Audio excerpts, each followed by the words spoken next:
All right, so I'm back in the funds application, and what we're going to need to do is create that setup to establish a connection between the funds application and the reward service. I'll be utilizing a thing called RestTemplate, and it's a client that will help create HTTP requests. And what we're going to need to do is we're going to need to add a reward service to be able to make that request and get the information from the reward service. Now, before doing that, I'm going to create a couple of DTOs, right? Because this is going to help us store the data in a format that we expect so we can utilize it wherever we want. So I'm going to create a new DTO, and the first one is going to be called reward total DTO. And that's going to hold information regarding the total amount of reward points and who is associated to, what user ID is associated to. And that's going to be a data class.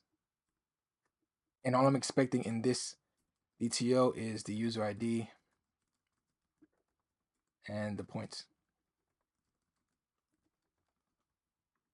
All right, cool. Now the second DTO is going to be the rewards DTO. And that's going to be the format of the list of rewards that we expect to get when we try to retrieve a list of the rewards associated to a user ID. So I'm going to do new Kotlin class. It's going to be called rewards DTO, and it's a data class. And open that up. And honestly, in a product of time, I'm just going to paste in the properties. So here's going to be for created at. Let me import date. And then there's transaction type. So the properties I expect is the user ID, the transaction ID, the points, the transaction type, and created at. And it's going to be a list of these rewards DTOs. If the user actually has rewards accumulating for them. If not, then it's just going to be an empty list. And now what I want to do as well is go into the application of properties, and I want to create a property for storing the actual URL of the reward service. So it's going to be funds app dot rewards dot URL, and it's going to be equal to HTTP local, if I can spell properly, localhost 8082. And then from there, I can go ahead and create a new service, and it's going to be called reward service. Rewards service. Use the at service annotation. And I'm going to need to import a couple of dependencies. So in the constructor, I'm going to do private file, user service, and private file. And we're going to be utilizing a thing called RestTemplate, like I said. So RestTemplate, and it's coming from web.client.RestTemplate. And then from there, what I'm going to do is I'm going to import the property that we placed in the application.properties. So let me import this value annotation. And this is going to be grabbing the funds app that rewards our URL that we just created here. And it's going to be stored within this variable called reward service URL. Now from there, I'm going to create a function called get all rewards. It's going to expect the user ID as a param. And it's going to be a list of reward DTO. Now, I should do my due diligence of checking if the actual user exists, because I don't want to make a call if the user doesn't exist. So I'm going to do user service.get user by ID and provide the user ID. And I'm going to do a get or else and throw if the user is not found.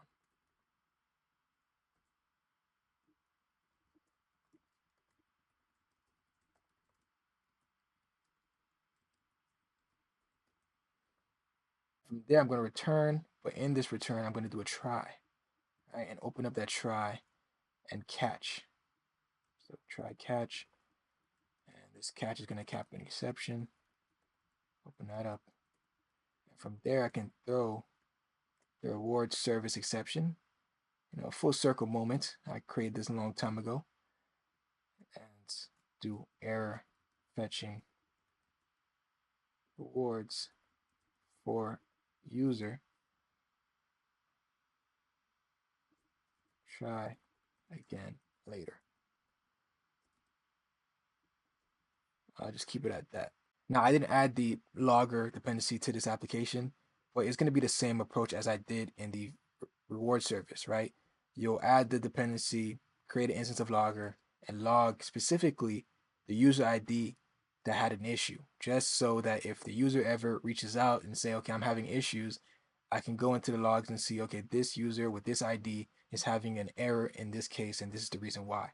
But you don't want to actually provide the exact exception to the user because it may be confusing.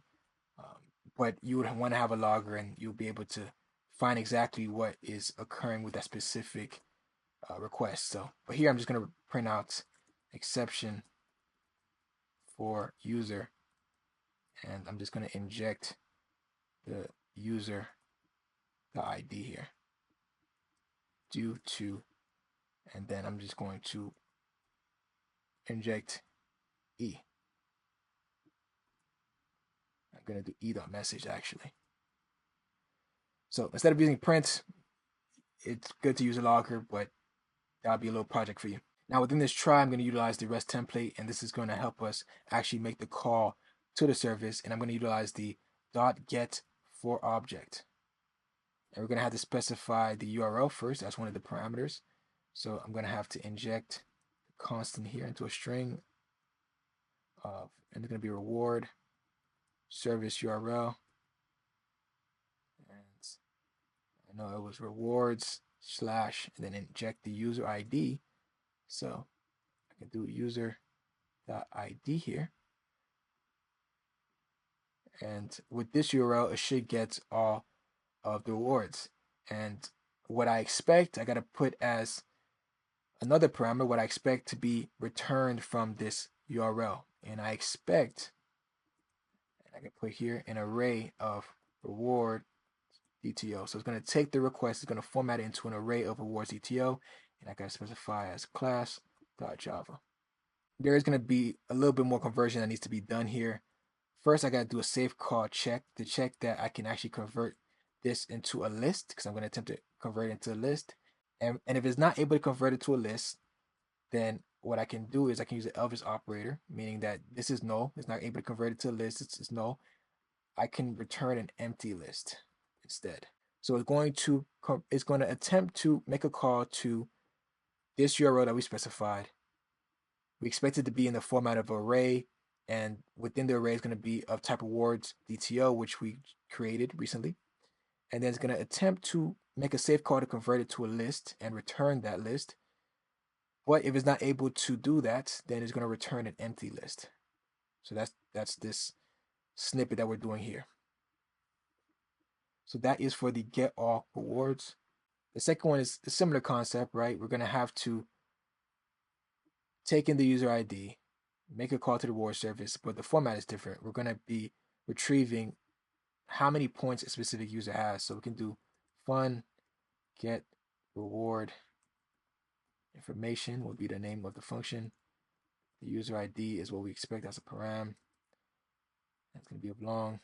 We expect as a return type total or reward total DTO. Open that up, and then I'm going to grab this from above here. Gotta check if the user actually exists, and then from there we can do return, and then we do the try and catch. And catch exception, and then go ahead, and if there's any issues, throw a reward service exception. Just gonna place a error fetching reward information for user. Please try again later. And then above here, I could do the same idea of just printing it out, right? Obviously, you use a logger instead of print, but same concept of putting some information to be able to see what occurred if we ever need to go back and see a specific instance of that retrieval. And then from here, I'm also going to utilize the REST template. I'm going to do .get for object. And then from here, utilize the constant of reward service URL. It's going to be rewards, points, and the specific user ID. Then specify how it's going to look like. So reward total DTO. It's going to be class.java. Now from here, it's angry because it's saying there may be a case where this is null, which we know is not null. We know by default is going to return the user ID with points being 0, but it doesn't know that. So we have to handle this with grace. So I'm going to use the Elvis operator, and I'm going to do rewards total DTO, and I'm going to populate it myself. I'm going to do user ID. It's going to be equal to the user ID passed, and by default, make the points equal to 0, right? I don't expect it to get to this, and it's actually 0.0. It's a double. I don't expect it to get to this point, but if it does, well, at least the fallback is just a generic user ID with a point of 0. It may scare the individual that actually does have points, but we can go and double check that once they call the support line, I guess. All right, so one mistake that I realized is instead of injecting the REST template from the constructor, what I want to do is I want to create an instance before utilizing it. So I'm going to place it right between the retrieval of, or attempting to retrieve the user, and before the try, of course. So place an instance of the REST template by doing REST template, and honestly, you can just let Kotlin infer it here. And then what it should do is provided an instance of REST template, and you can utilize the same process of getting that information from the URL and formatting it in the proper structure that is expected. And the same thing here for the get reward information, going to use an instance of the REST template, and it's going to make the call. So instead of injecting from the constructor, we're going to utilize an instance and placing it into a variable. And then from there, we can create a rewards controller, which will handle when a user wants to get information regarding the rewards. So we'll do Kotlin class, call this rewards controller. And then from here, same thing as usual, at rest controller, then at request mapping.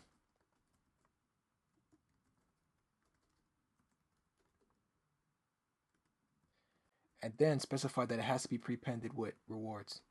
What I'm going to need to do is inject the constructor with private file reward service.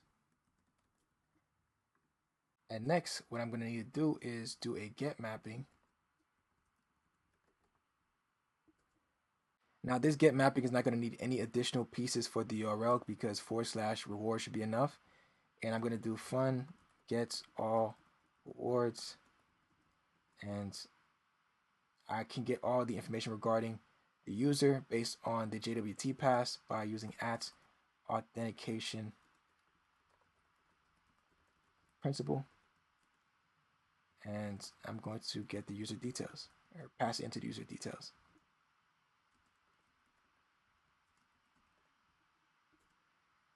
Right. And then from here, I can say that the return type is going to be a list of rewards DTO. And then return reward service get all rewards. And just pass in the user details ID. And the second request I want to accept is get as well. And this is going to be for the points, so it's going to be get mapping. It's going to be / points. And I'm going to do fun get reward points. And I'm also going to use at authentication principal. And it's going to be user details as well. And then in this case, I'm just going to return reward total DTO and return reward service dot get reward information, and just pass in the user details ID. So that should return an instance of reward total DTO which is going to be user ID and the points. So this is how we're going to allow the user to retrieve information regarding the rewards. They'll be able to grab a list of the rewards, or they can get information of the total amount of points that they have, if they have accumulated any points. And don't forget to change how you utilize the REST template. Instead of injecting it, we're going to utilize an instance of the REST template instead. And then from there, I can go ahead and start up both of the applications, start up the reward service, start up the funds application, make sure your Docker instance is running, Kafka, and the actual database, and we can go ahead and test it out in Postman. Or I'll be using Postman. You can use the curl command if you want to, if you're feeling fancy, but I'll be using Postman to test it out. So let me run this, and I'll meet you in Postman. All right, so here I am back in Postman, and actually, let me create another account. I'm gonna use TWG23 again, and I'm gonna log in with TWG23. And then from there, what I'm gonna do is I'm gonna deposit into the second account that I just created, which is TWG23. You can see that deposit works, got $100. And now, remember I have two of these requests that I already had before, because I was waiting for this moment to be able to try it out. And that's the get rewards and get reward points. I'm going to do get rewards first to be able to get all the rewards associated to a user, and remember to pass in the token for that specific user. So right here I'm injecting the token, because if you don't, and I can try that now, if you don't, you still will receive a 403. It's expecting a token. And from here, what I can do is I can, you don't have to send the body, I can just do a get %, and boom, I can see I'm able to grab the rewards, and this is making a full connection, right? This is not just grabbing it from my funds application, it's making a request to the service, or the reward service, grabbing that, putting it in a format that we expect of the rewards DTO, and we see that we have the user ID, the transaction ID, the points, the transaction type, and when it was created. So it's working as expected, and we only see one transaction, which is perfect, right? So we only have rewards for one. Now, if I do get reward points, and I got to make sure that the header is there. Yeah, it's there. I can do get, and boom, I can see that based on this user that's logged in, this user only has 1 point, because 1% of 100 is 1. So this is expected. This is working as expected. And that's because I did a deposit. If I do a withdrawal, you're not going to accumulate any points. I can do 50 for this account. I withdraw 50, and if I do get reward points, see it stayed the same. Do get rewards, stayed the same. We only care about deposit and send. Now I'm going to do a send, and I'm going to say the receiver email in this case is going to be TWG, which is my original account, and I'm going to send over 25. And I'm going to send it from my account, which has the ID of 2, send it over to TWG. It actually sent it over. And if I go into get reward points, I can see that it's 1.25, right? Because 1% of 25 is 0.25. And if I do get rewards, I can see that it calculated it, and I can see the transaction type is send, got the points of 0.25, and the transaction ID was 3, and et cetera, right? All the information associated to that specific transaction. So now we can see that we're able to accumulate points, right? We're able to accumulate points based on the information that was sent to the topic, that was processed by the reward service, and that was sent back to the funds application using a request. So it's a full link. So all the work that we did wasn't for nothing. We have a functioning application.